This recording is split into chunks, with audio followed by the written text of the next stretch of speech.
Then on October 6th, he's negative, but then he just comes back positive for cocaine. But she said she's going to get it on her. Where did the cocaine come from?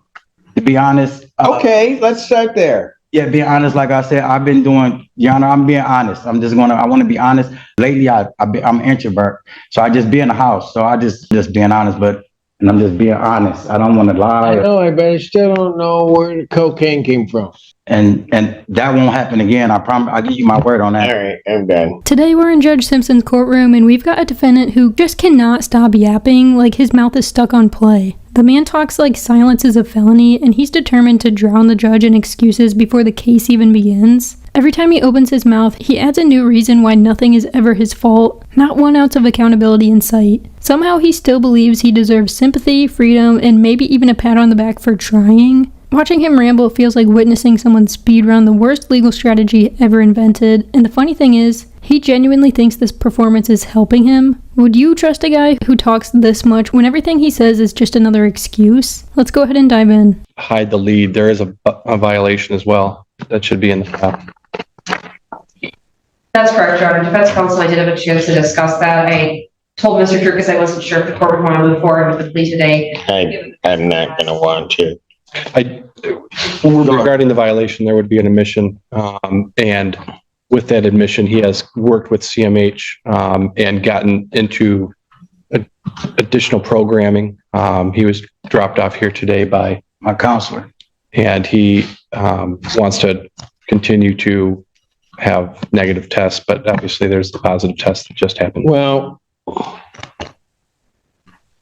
the problem that I have is that the last testing that he has, he's been unable, then he missed a sample on October 6th. I'll accept his admission, but then on October 6th, he's negative, but then he just comes back positive for cocaine. There was issues with his rent, and he's worked with his counselor, and he also wants to address the court. Go ahead. Well, I think go ahead. What do you want to tell me? As far as what I can tell you, to being bluntly honest, well, I had an eviction on my door because I had my son living with me. So after that, I got that fixed. October the 7th, I think. But I was going through a bad time situation, so I take full accountability for the situation that happened. But when it comes down to, I got a bleeding ulcer. So when I called Cheryl, I told her I couldn't make it in because I was going through a bad spot, but she didn't answer the phone. So I still came in, and I tried to use the bathroom. I got bipolar depression, anxiety. I waited a whole hour. And because she told me I could wait in there. So I waited an hour in there sitting, and I still couldn't use the bathroom because of my respiratory system. So it's been going bad, but it's getting better because ever since that I've been coming to drop, I was using alcohol, but ever since I've been coming to drop, I haven't used no alcohol. So my body is getting better. So when I went in on October the 15th, I dropped, and like I said, I take full responsibility for the situation that happened, but I have been clean, but I went through a rough patch, a little episode. So, I mean, I'm just being honest. I take full accountability. I made a mistake. I went down there. I told my counselor. So my counselor, they didn't want me to ride the bus. So they brought me here. Do you have an upcoming appointment? She made an appointment for CMH to get, I got an appointment for CMH to go in there and talk to them. She said she's going to stay there for like 4 or 5 days from now because I had to come to court. She wanted to take me today, but instead she had to bring me here. What's your appointment date? She says she's going to put it, she put it in the system, but she says she's going to get it on her. Where did the cocaine come from? Well, to be honest. Okay, let's start there. Yeah, being honest, like I said, I've been doing, Your Honor, I'm being honest. I want to be honest. I've been doing fine. I picked up a little weight, like Miss Marilyn, my landlord, she said, you've been doing fine. But I just got into a bad spot in my life. And I'm just being honest. I just want to be honest. I don't want to lie to nobody. And then I made a mistake. I just made a mistake. But after that, I've been going down there talking to my counselor every day. and everything's going swell because they, they're keeping tabs on me. They do wellness checks at my house because of my bipolar. But what happened was I had got around, but I'm taking accountability, but I had just got around the wrong people when I went out and was hanging out the one time I did hang out. And lately I'm an introvert. So I just be in the house. So I just got beside myself. I'm just being honest, but I genuinely don't think this man knows what accountability even means. It feels like he Googled what to say in court to avoid jail 10 minutes before the hearing and memorized whatever popped up. The script must have told him to mention honesty and accountability because he keeps repeating those words like they're magic spells. But taking accountability does not mean giving the judge a full buffet of excuses for every choice you made. This man is blaming eviction, a bloody ulcer, the wrong crowd, and now being an introvert? Sir, that's not a legal defense, that's a personality trait. He's tossing out excuses like he's hoping one of them sticks, but all it's doing is showing the judge he doesn't get it. If he truly wanted to show accountability, he'd just say, yeah, I messed up and I know it, and stop talking. But nope, he doubles down and adds more storylines like he's auditioning for a Netflix documentary. And the funniest part is how many times he insists he's trying to be honest. The more he says it, the more dishonest he sounds. At this point, the judge isn't the only one tired of it. I think the entire courtroom feels the same way.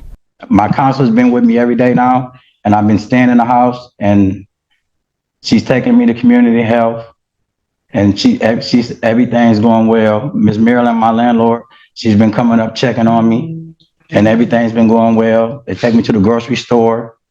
Your Honor, if I can just add in here, he had four negative tests. There were the two that you indicated, the refusals. He somewhat explained that he had a missed sample. He was negative, and then we had the relapse. So there's, other than the unable or refusing, he is testing negative. There was the most recent test that was positive. What I'd be asking the court today would be if he can get another negative in between now and the next court date. Obviously, that's a very good indication that he is telling the truth and he had a bad night with the positive test. But I went and told my counselor because I quit drinking alcohol, and like I said, I've been gaining weight. I've been doing everything good, and I went and told Miss Jenna and Miss Marilyn, and after that, they've been coming to check on me every single day. And I go downstairs, I play ping pong, dominoes, and they read books with me. And I've been doing everything right. And I called my mom. My mom said, dress nice and be honest to you because you're a good judge. So I just came here and I'm just being honest. I don't want to lie. I know, but I still don't know where the cocaine came from. were you hanging out around with people? I really don't never leave out the house. Can I be honest with you? Okay, my brother had a heart attack, right? This ain't about my brother though. My brother had a heart attack. So what happened was I ended up catching the bus on my way to go see him downtown in Arbor, on my way to go see him. Didn't make it to go see my brother when he came out of coma because I get downtown, like my mom don't let me ride the bus. I get downtown, see some guys I know, before you know it, this the situation to end up. Boom, my mom called me, tell me get back home. I go home and I've been in the house ever since, besides just going to report. Because I really don't never come out the house because after what happened to my brother when they killed my brother. So I really just don't like to be out the house. I got caught in a bad spot around the wrong people. And that won't happen again. I promise. I'll give you my word on that. All right, I'm done. I'm gonna revoke his bond. I'll adjourn it out to next week. Okay. And so I'll adjourn it out to the 30th, 2025. And maybe by that time you can give me a straight answer. I'm not going to take his plea today. I'll hold on. No, I said I did wrong. Defendant is committed to the violation. Defendant's remanded. Southbound. We'll come back. Can you grab my jacket right there? Yep. I'll come and see you in custody. Thank You. This man truly loves to talk, and honestly, I don't know how he's not exhausted from hearing his own voice echo back at him all day. He went on and on like he was hosting a podcast no one subscribed to. Did he really think he was gaining favor with the judge by oversharing every detail of his life? The man started giving his day-to-day routine like he was reading off a personal diary. Dominoes, ping pong, errands, everything but the issue at hand. What does any of that have to do with testing positive for cocaine? Nobody walked into that courtroom wondering how he spends his Tuesdays. We were all here for one thing, the failed drug test he kept dodging like a bad interview question. Everyone could see exactly where this was headed because you can't hide behind excuses and expect a judge to play along. His bond getting revoked wasn't surprising. It was the natural consequence of that non-stop storytime session. Do you think he'll actually keep his promise of staying clean when he gets out? Or was that just another chapter in the excuse book? Let me know down in the comments. Thanks so much for watching. Don't forget to like and subscribe, and I'll catch you in the next one.